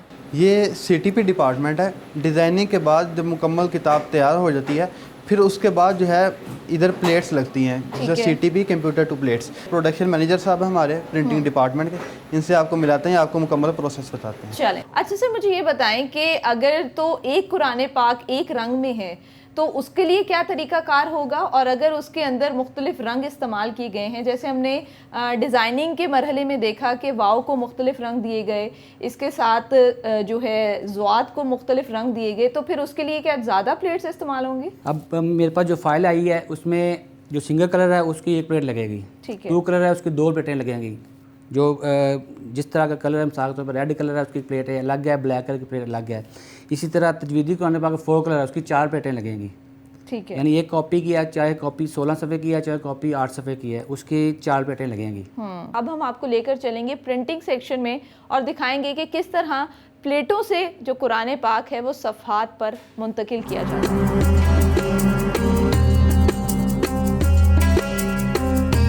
अच्छा मुझे ये बताइएगा कि आपके इदारे में कुरान पाक कितने साइज़ में जो है वो पब्लिश किया जाता है, और इस वक्त मेरे पीछे जो मशीन है ये क्या काम करती है? सबसे पहले तो कुरान मजीद के मुख्तलिफ साइज़ होते हैं। ठीक है, 14-21 सेंटीमीटर, 17-24 सेंटीमीटर, इस तरह 22-32 सेंटीमीटर, 10-12 सेंटीमीटर, मुख्तलिफ साइज़ हैं, 12-17। हर एक साइज़ में मुख्तलिफ पेपर की ग्रामेज के साथ, मुख्तलिफ वैरायटी के साथ, मुख्तलिफ क्वालिटी के साथ, ठीक है, पेपर पर जो है कुरान मजीद प्रिंट होता है। ठीक है। अभी ये जो कुरान मजीद प्रिंट हो रहा है ये 17-24 साइज़ है और 20-30 इंच का हमारे पास ये पेपर है। ठीक है। इसकी कटिंग हो रही है, आए मैं आपको दिखाता हूँ कटिंग किस तरह होती है। ठीक है, आए। अच्छा मुझे ये बताइएगा कि मेरे पीछे यहाँ पे ये जो चेकिंग कर रहे हैं ये क्या चेकिंग हो रही है? ये जब कुरान मजीद प्रिंट हो रहा होता है उसमें क्योंकि मशीनी काम है, प्रोसेस के दरमियान बाद डबलिंग होने की वजह से मिस प्रिंट हो जाता है या फोल्ड हो जाता है या कोई पेपर फट जाता है, तो उधर ये सारा चेक करते हैं कि कोई पेपर फटा तो नहीं है या कोई पेपर जो है मिस प्रिंट तो नहीं हुआ या कहीं से कोई लफ्ज़ मिटा हुआ तो नहीं है। तो कोई भी इस तरह की चीज़ होती है वो यहाँ पर देखकर ये 3 बैठे हैं, ये उसको मुकम्मल क्लियर कर देते हैं। मुझे बताइएगा कि ये जो डिपार्टमेंट है यहाँ पे क्या काम होता है? ये सबसे पहले ग्रे बोर्ड पर इसमें मोराको बाइंडिंग लेदर लगाया जाता है। ठीक है। ठीक है, उसके बाद इस पर फिनिशिंग की जाती है। फिनिशिंग में मुख्तलिफ हॉट फाइल प्रिंटिंग आती है, imposing, UV, lamination, spot UV, मुख्तलिफ प्रोसीजर है, उससे किताब गुजर कर ऊपर बाइंडिंग सेक्शन में पहुँच जाती है। ठीक है। तो ये सबसे पहले 1 कलर हॉट फाइल प्रिंटिंग लगा रहे हैं ये भाई जो है, और उसके बाद ये दूसरी लगा रहे हैं और ये तीसरी हॉट फाइल प्रिंटिंग लगा रहे हैं और उसके बाद ये वही इम्पोजिंग कर रहे हैं। ओके। ठीक है, इसके बाद ये मुकम्मल जो है हमारा कुरान मजीद ये तैयार हो गया। मतलब ये उसका कवर जो है वो तैयार हो ये चुका इसका कवर तैयार हो है। गया, ठीक है। टाइटल अब हम जाएंगे बाइंडिंग अब हम सेक्शन बाइंडिंग में जहाँ पर ये और जो पेजेस हैं उनको कंबाइन किया जाए। जी बिल्कुल ऐसे। ठीक है, चलें। आज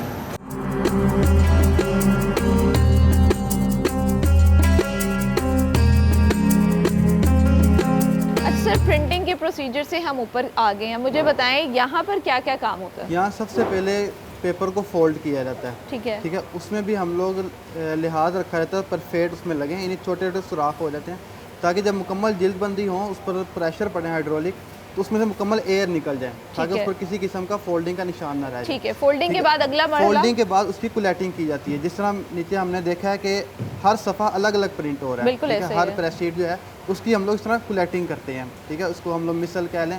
फिर उसके बाद जामनी होती है जिस पर ज़मानत दी जाती है कि कोई पेपर जो है वो मिस नहीं है या कोई पेपर जो है वो आगे पीछे नहीं हो। अच्छा मुझे ये बताइएगा कि प्रिंटिंग के दौरान कुरान पाक के जो हरूफ हैं उनकी खूबसूरती को बरकरार रखने के लिए किन एहतियाती तदाबीर का ख्याल रखा जाता है? पाकिस्तान में सबसे बेहतरीन इंक्स है वही इस्तेमाल की जाती हैं। आम जो लोकल इंक्स हैं या जो जिनकी क्वालिटी काफ़ी कम है उनका इस्तेमाल नहीं किया जाता।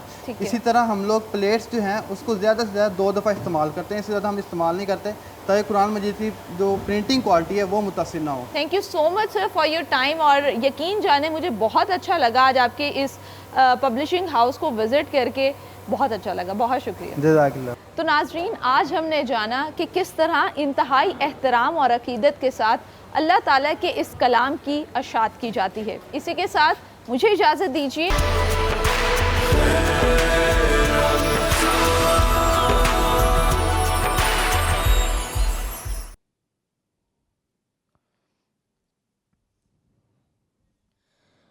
हुजूर मेरी तो सारी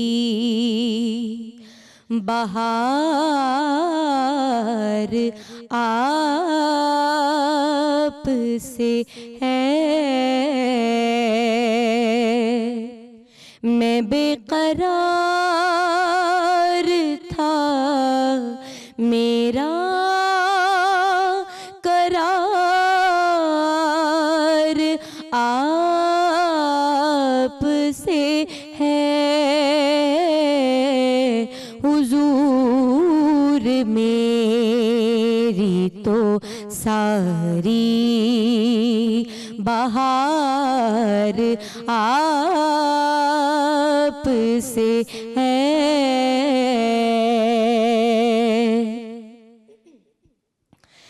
मेरी तो हस्ती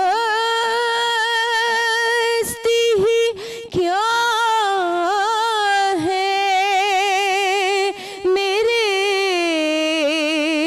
गरीब नवाज, मेरी तो हस्ती ही क्या है, मेरे गरीब Nawaz,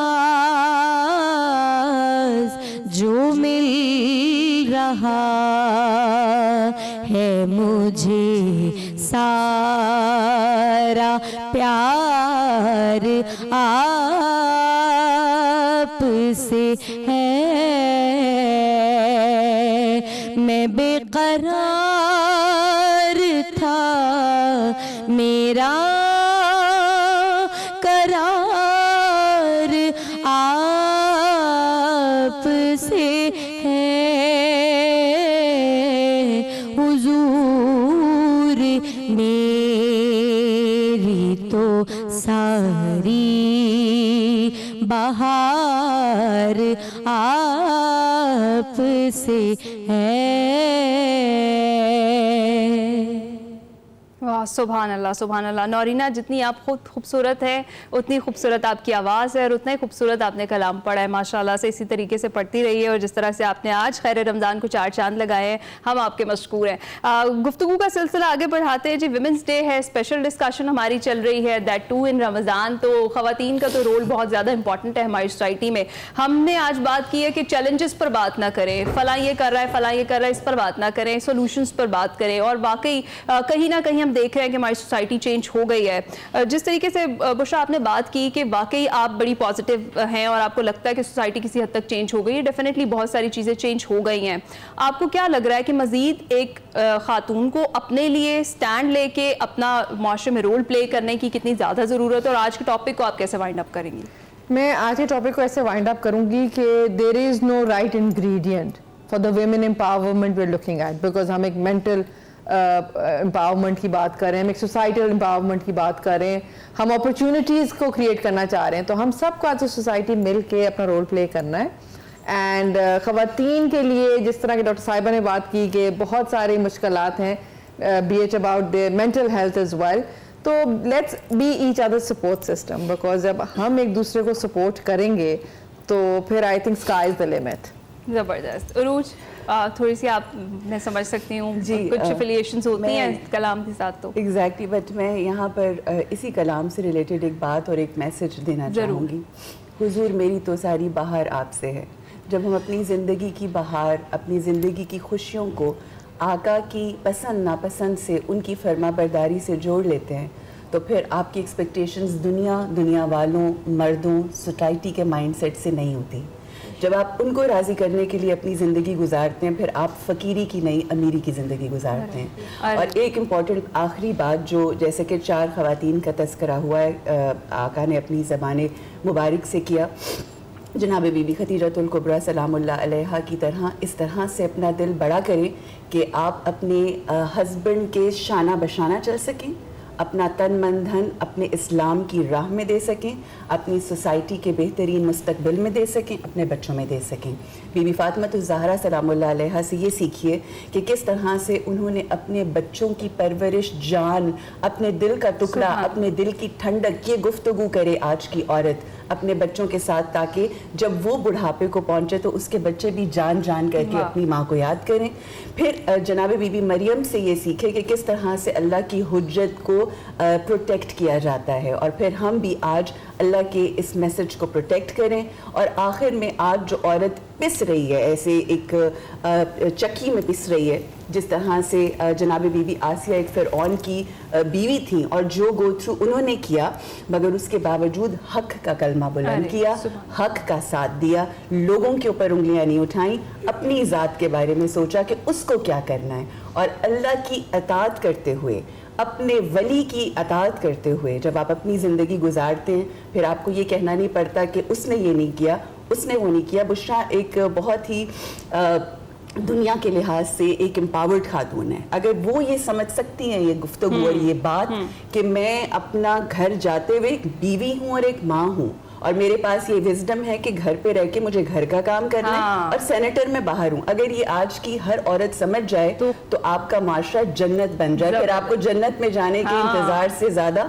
you will live a heavenly and a beautiful life here. बड़ी खूबसूरत बात। डॉक्टर साहिबा, वो जो सवाल मैंने आपसे किया था, मैं चाहूंगी पहले आप उसका जवाब दें और फिर आप इस टॉपिक को कंक्लूड कीजिए। देखें, ये जो सोशल कंपैरिजन है ना, अब जो सोशल कंपैरिजन की वजह से जो प्रॉब्लम्स आ रही हैं वो है हमारे लो सेल्फ एस्टीम हो रहा है बच्चियों में, इवन के बड़ी उम्र की औरतों में भी आपका कॉन्फिडेंस कम होना शुरू हो जाता है, आप अपने आप को खुद ही अपनी नज़रों में उतना इम्पोर्टेंट नहीं समझते। मेरा ख्याल में लोगों को रियलाइज़ करना चाहिए कि एक वर्चुअल वर्ल्ड है और एक रियल वर्ल्ड है। जो रियल वर्ल्ड होती है वो दुनिया अपनी फेसबुक पे, इंस्टाग्राम पे नहीं दिखाती, और इंस्टाग्राम और इन चीज़ों को देखने के लिए अपनी जो डाइट को ऑडिट करना चाहिए। हमारी जो डिजिटल डाइट है इसको ऑडिट करना बहुत ज़रूरी है। अगर हम आज अपनी डिजिटल डाइट को ऑडिट नहीं करेंगे तो आज की औरत भी तबाह होगी, उसकी औलाद भी तबाह होगी और उसका घर भी बर्बाद होगा। दूसरी इंपॉर्टेंट चीज़ के ऐसे कुछ लोग हमारे इर्द गिर्द होते हैं जिनकी बहुत नेगेटिव हर वक्त बातें करते रहते हैं, क्रिबिंग करते रहते हैं।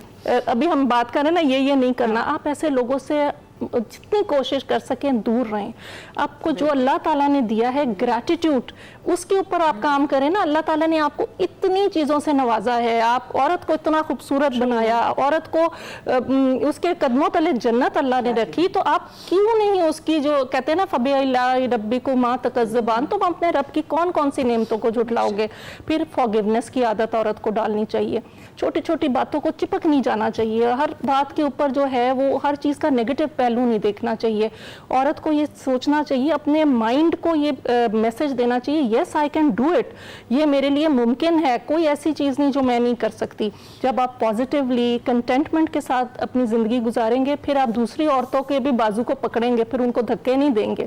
तो मेरा ख्याल में अपने अंदर पॉजिटिविटी जब लाएंगे, प्रोडक्टिव वर्ल्ड होगी, आपकी जो फीमेल्स हैं वो भी एम्पावर्ड होंगी, आपका घर भी जन्नत बनेगा और आपकी वर्क प्लेस भी बहुत अच्छी रहेगी और आपकी ज़िंदगी भी और आखिरत दोनों ही सवाल रहेगी। वाह, बड़ी खूबसूरत बात आपने बड़े अच्छे तरीके से आज I think Dr. Saab has put it up very beautifully. Exactly. बहुत बहुत शुक्रिया प्रोफेसर डॉक्टर राफिया, आप हमारे साथ मौजूद थी, उरूज नासिर साहिबा हमारे साथ मौजूद थी, सेनेटर बुशरा भट्ट साहिबा मौजूद थी और नौरीना हमारे साथ मौजूद थी। आज की खूबसूरत डिस्कशन जो थी हमने की है आज वुमेंस डे के हवाले से, और ख़ास तौर पर इस्लाम जो है वो ख़वातीन को क्या मकाम देता है, इस पर भी उरूज ने बड़े अच्छे तरीके से रोशनी डाली है।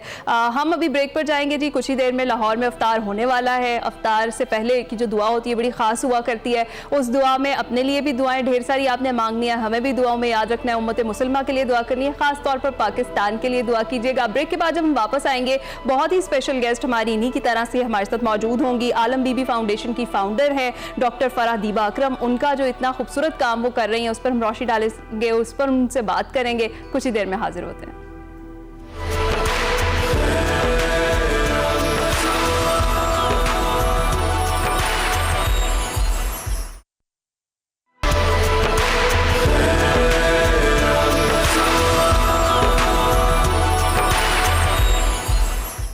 खैर रमज़ान में एक बार फिर से खुशामदीद। लाहौर में अफ्तार हो चुका है और अफ्तारी के बाद हम हाजिर खिदमत है जनाब। अब ज़रा आगे बढ़ते हैं। रोज़ाना की बुनियाद पर हम ये कोशिश करते हैं कि किसी न किसी ऐसे फ़र्द से आपकी मुलाकात ज़रूर करवाएं जो खिदमत खल्क में मसरूफ़ अमल है और आवाम और माशरे की फ़लाह व बहबूद के लिए काम कर रहा है। आज हमारे साथ एक ऐसी ही शख्सियत मौजूद हैं जिन्होंने आज से 20 साल कबल पसमानदा बस्तियों के बच्चों को फ्री तालीम देने का इरादा किया और फिर 60 बच्चों से शुरू होने वाला ये सिलसिला अब तक जारी है और अब 1300 से ज़ायद बच्चे फ्री तालीम हासिल कर रहे हैं। और ये सब से आपकी मदद के बगैर ये सब कुछ मुमकिन नहीं है और अभी तक मुमकिन भी नहीं हो पाया। मज़ीद इस हवाले से हमारे साथ मौजूद हैं डॉक्टर फराह दीबा अकरम, नन अदर दैन फाउंडर आलम बीबी फाउंडेशन। अस्सलाम वालेकुम, कैसी हैं आप? वालेकुम अस्सलाम, अल्हम्दुलिल्लाह, आप खैरियत से हैं? अल्हम्दुलिल्लाह। अच्छा, सबसे पहले तो किसी से ये चीज़ जो आलम बीबी फाउंडेशन काम कर रही है ढकी छुपी नहीं है। माशाल्लाह से जिस तरीके से इस सफ़र का आगाज़ हुआ और अब जहाँ पर जिस मकाम पर ये फाउंडेशन खड़ी है, मुझे ये बताएं कि इसको शुरू करने का ख्याल आपको कैसे आया? मैं कई दफ़ा मौका मिला बताने का, आज भी बताती हूँ कि ये अल्लाह ताला का प्लान था। हम सब जानते हैं कि दो ही प्लान होते हैं, एक हमारा और एक अल्लाह का, और वही होता है जो अल्लाह का होता है और उससे बेहतरीन कोई और प्लान नहीं होता। 2005 में अपनी ग्रेजुएशन के इम्तिहान से मैं फ़ारिग हुई तो ये ख्याल आया कि क्यों ना अच्छे पोश इलाकों के साथ जो छोटी कच्ची आबादियाँ हैं उनके बच्चों को देखा जाए कि वो सारा दिन क्या करते हैं। जब उनकी माँ किसी के घर हाउस सपोर्ट के लिए जाती है, बाप कहीं दिहाड़ी के लिए जाता है, तो उन बच्चों की ज़िंदगी कैसी है। तो इसी सिलसिले में मैंने लाहौर का नक्शा लिया, रोज़ किसी नई जगह जाती, बच्चों को इकट्ठा करके उनसे बातचीत करती। बहुत मज़ेदार और नई हकीकतें मिली, मैं लिखना शुरू हो गई।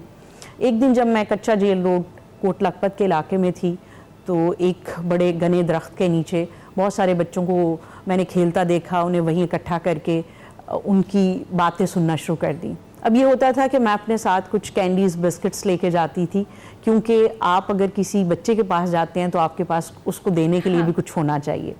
तो मैंने देखा एक बच्चा मेरे बैग को देख रहा है, मैंने सोचा ये चाहता है इसको भी कैंडीज़ मिल जाएँ, लेकिन ख्याल आया कि अगर अभी बच्चों में तकसीम कर दी तो भाग जाएंगे और मुझे भी इनके साथ कुछ बात करनी है।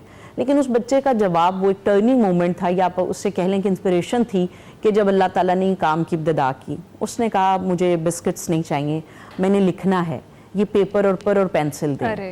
तो ये एक चीज़ कि एक बच्चा जिसने पजामा भी नहीं पहना और इतने कम वसाइल वाली जगह पर अपने सामने जो खाने की चीज़ें हैं उसको उनमें दिलचस्पी नहीं है, उसको पढ़ने की दिलचस्पी है, तो कितना ज़्यादा उसके अंदर शौक़ है। तो अल्लाह ने फ़ैसला कराया इनको पढ़ाया जाए। अगले दिन जाके उसी दरख्त के नीचे उन बच्चों को इकट्ठा करा करके पढ़ाना शुरू कर दिया।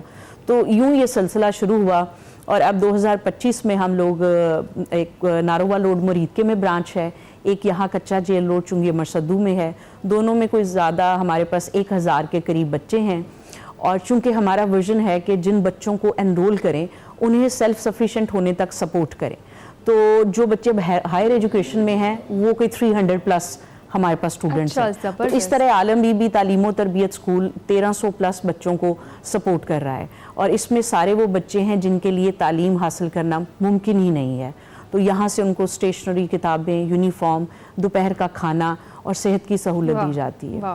बड़े एक किस तरह से आपके जहन में आइडिया क्लिक हुआ और जिस तरह से आपने इस सफ़र को अकेले शुरू किया, मुझे ये बताएं कि डेफिनेटली आप खुद भी ग्रेजुएशन कर रही थी उस टाइम में, चैलेंजेस तो बहुत सारे दरपेश हो गए। देखें, जो भी आप कोई अच्छा काम करते हैं दुनिया में कहीं भी, उसके चैलेंजेस बहुत ज़्यादा होते हैं, इसलिए कि अपनी कंफर्ट जोन से जब आप निकलते हैं, क्योंकि किसी के लिए कुछ करना है उसके लिए आपको अपनी कंफर्ट जोन से निकलना पड़ता है। तो पहला चैलेंज तो आपके सामने आप ही होता है। हाँ। उसके बाद आपकी सोसाइटी के चैलेंजेस होते हैं और उससे भी बड़ी बात जो चैलेंजिंग है वो ये है कि पेरेंट्स को कन्विंस करना कि वो बच्चों को स्कूल भेजें। इसलिए कि जिन माशरों के अंदर आप देखें कि लोगों को भूख से लड़ना पड़ता है, तो वहाँ तालीम उनकी प्रायोरिटी नहीं होती।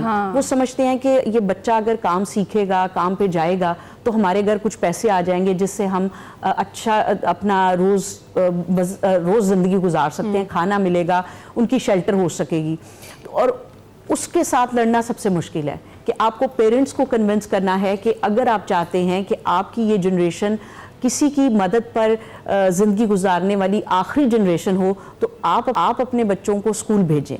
इसलिए कि तालीम या आप हुनर सीखें, वो आपको अपने पैरों पे इस तरह खड़ा करता है कि आप ना सिर्फ अपना डिग्निफाइड तरीके से ज़िंदगी का सर्कल आगे बढ़ाते हैं, बल्कि आप अपनी जैसे किसी और की मदद भी कर सकते हैं। अरे वाह। ये एक चैलेंज था। लेकिन ये जो खैर वाले काम हैं, इनके चैलेंजेस की ब्यूटी ये है कि जितने चैलेंजेस ज़्यादा आते हैं, अल्लाह ताला आपकी हिम्मत और इस्तिताअत उतनी बढ़ा देता है। आपका जज्बा और बढ़ जाता है कि नहीं, मुझे ये करना ही है। तो इसलिए ये नहीं सोचना चाहिए कि ये रास्ता मुश्किल है या इसकी मुश्किलात हल नहीं हो सकती। हर रास्ता मुश्किल है, लेकिन अल्लाह का फजल ये होता है कि अगर आपके अंदर परसिस्टेंस है, अगर आप लगे रहते हैं, तो वो आहिस्ते आहिस्ते आपको एक अच्छे स्मूथ रास्ते पे भी ले जाता है। अरे वाह वाह वाह। और मुसलसल जी हमारी स्क्रीन्स पर चल रहे हैं आलम बीबी फाउंडेशन के जो बैंक अकाउंट्स नंबर्स हैं, आप भी इस कार्य खैर में हिस्सा डालें, ताकि जिस तरीके से ये फाउंडेशन ऑलरेडी इतने बच्चों को जो है तालीम फराम कर रही है, जिस तरीके से उन्हें सेल्फ सफिशेंट बनाने के लिए अपना किरदार अदा कर रही है, तो उसमें आप भी अपना हिस्सा ज़रूर डालिए। अच्छा, मुझे ये बताएं कि जब आपने शुरू किया तो कुछ वॉलंटरली भी लोग आपके साथ आकर मिलते गए कि आपका ये जो काम है ये बड़ा ज़बरदस्त है? फंड्स का तो आगे चलकर मैं आपसे बात करती हूँ, तो काम करने के लिए, पढ़ाने के लिए कुछ आपके दोस्त अहबाब? शुरू जब किया तो मैंने ही उनको पढ़ाना शुरू किया इब्तिदा में, इसलिए कि काम तो हम देखते हैं बहुत सारे शुरू हो जाते हैं, लेकिन अगर वो परसिस्टेंट ना हो तो फिर मुश्किल होती है। मगर आप अगर एक चीज़ लगन से कर रहे हैं, हौसले से कर रहे हैं, तो जो आपके दोस्त हैं, ख़ानदान के लोग हैं, आपकी कम्युनिटी के लोग हैं, वो आपके साथ ज़रूर आ जाते हैं। वो देखते हैं कि अगर ये काम ठीक हो रहा है और एक बंदा कोशिश कर रहा है, तो हमें भी इसका साथ देना चाहिए। तो इसलिए शुरू में भले मैं ही थी, लेकिन फैमिली, दोस्त और कम्युनिटी के लोगों ने आहिस्ता आहिस्ता अपना साथ दिया, ना सिर्फ वहाँ पढ़ाने में बल्कि पेरेंट्स के अंदर अवेयरनेस के लिए, फंड रेजिंग के लिए। हाँ, हम ये समझते हैं कि फाइनेंस सब कुछ नहीं है, लेकिन एक इम्पॉर्टेंट फैक्टर ज़रूर है किसी भी खैर के काम को करने के लिए कि आप उसको भी इकट्ठा कर सकें। लेकिन जो लोग फाइनेंशियली सपोर्ट नहीं कर सकते, उसमें कोई ऐसी परेशानी की बात नहीं है, इसलिए कि आपके पास अगर वक्त है, आपके पास स्किल है, आपके पास जज्बा, तो आपके पास फाइनेंस के रास्ते भी अल्लाह ताला ज़रूर बना देता है। लेकिन आपके अंदर खलूस होना चाहिए कि आप ये करना चाहते हैं। एक चीज़ मैं यहाँ एक अहम आपके साथ शेयर करना चाहती हूँ कि आलम बीबी तालीम व तरबियत स्कूल का सिर्फ एक वाहिद मकसद ये है कि हम समाजी और हुकूमती सतह पर जो माशरे के अंदर नाइंसाफ़ी की बुनियाद पे हमारे बहुत सारे बच्चे पढ़ नहीं सकते, स्कूल नहीं जा सकते, हम उनका हाथ पकड़कर उन्हें भी माशरे के अंदर जो मेन स्ट्रीम बच्चे हैं, जो अच्छे स्कूल्स में जा रहे हैं, उस तरह की सहूलियात दें और वो भी उनकी तरह ही अपनी ज़िंदगी में आगे बढ़ सकें। इसके लिए हम एक तो जब नर्सरी क्लास में बच्चा एनरोल करते हैं, तो हमारी ये एक जिम्मेदारी और उनके साथ एक कमिटमेंट है कि जब तक आप सेल्फ सफिशिएंट, इकोनॉमिकली इंडिपेंडेंट नहीं हो जाएंगे, हम आपका साथ देंगे। हाई स्कूल के बाद हम उन्हें कॉलेजेस में भेजते हैं, जो बच्चे पढ़ना चाहते हैं, जो स्किल में इंटरेस्टेड होते हैं, उनको टेक्निकल इंस्टीट्यूट्स में भेजते हैं। दूसरा हमारा उनके साथ ये होता है कि हम आपकी तरबियत करेंगे, इसलिए कि अगर आपको तरक्की करनी है और आपको एक महज़ब कौम बनना है, तो तरबियत बहुत लाज़मी है। और आजकल के दौर में जो बहुत हाईटेक दौर है, तरबियत का बहुत फुकदान है घरों में, स्कूल्स में और माशरे में। तो ये बच्चे जिनके पास पहले ही कोई प्लेटफॉर्म नहीं है, तो स्कूल की बहुत बड़ी जिम्मेदारी है कि वो इनको अच्छा इंसान बनने की तरबियत ज़रूर दे, क्योंकि अगर आपके पास अच्छे प्रोफेशनल्स हैं और वो अच्छे इंसान नहीं हैं, तो उस तालीम का मकसद नहीं पूरा हुआ। तो हम जहाँ खड़े हैं, पाकिस्तानी माशरा, वहाँ तालीम से भी ज़्यादा ज़रूरी ये है कि तरबियत पे फोकस किया जाए। तो हमारे यहाँ इस बात पे बहुत फोकस है कि जो बच्चे आएँ, जब वो बाहर निकलें तो उनके रवैये को, उनके किरदार को देख के लोग कहें कि ये आलम बीबी स्कूल से अरे आया। वाह, बड़ा खूबसूरत मैसेज। इसके बाद तो मेरे लिए कुछ कंक्लूड करने के लिए आपने नहीं छोड़ा। बहुत शुक्रिया डॉक्टर फरहा दीबा अकरम हमारे साथ मौजूद थी। आप भी आलम बीबी फाउंडेशन को सपोर्ट कीजिए, जिस तरीके से अभी मैंने आपको बताया कि आप कांटेक्ट कर सकते हैं, आप कार खैर में अपना हिस्सा डाल सकते हैं, और ख़ास तौर पर जिस तरह से आखिर में डॉक्टर फरहा ने मैसेज दिया है कि आप जो तालीम है उसके साथ साथ तरबियत का भी एक फैक्टर है, उसको अपने ऑन पर आपने अपना किरदार सोसाइटी की बेहतरी के लिए अदा करते रहना है। इसी के साथ ही हमें दीजिए इजाज़त, आपसे मुलाकात होगी कल। अपना ख्याल रखिएगा, फीडबैक ज़रूर दीजिएगा। अल्लाह हाफ़िज़।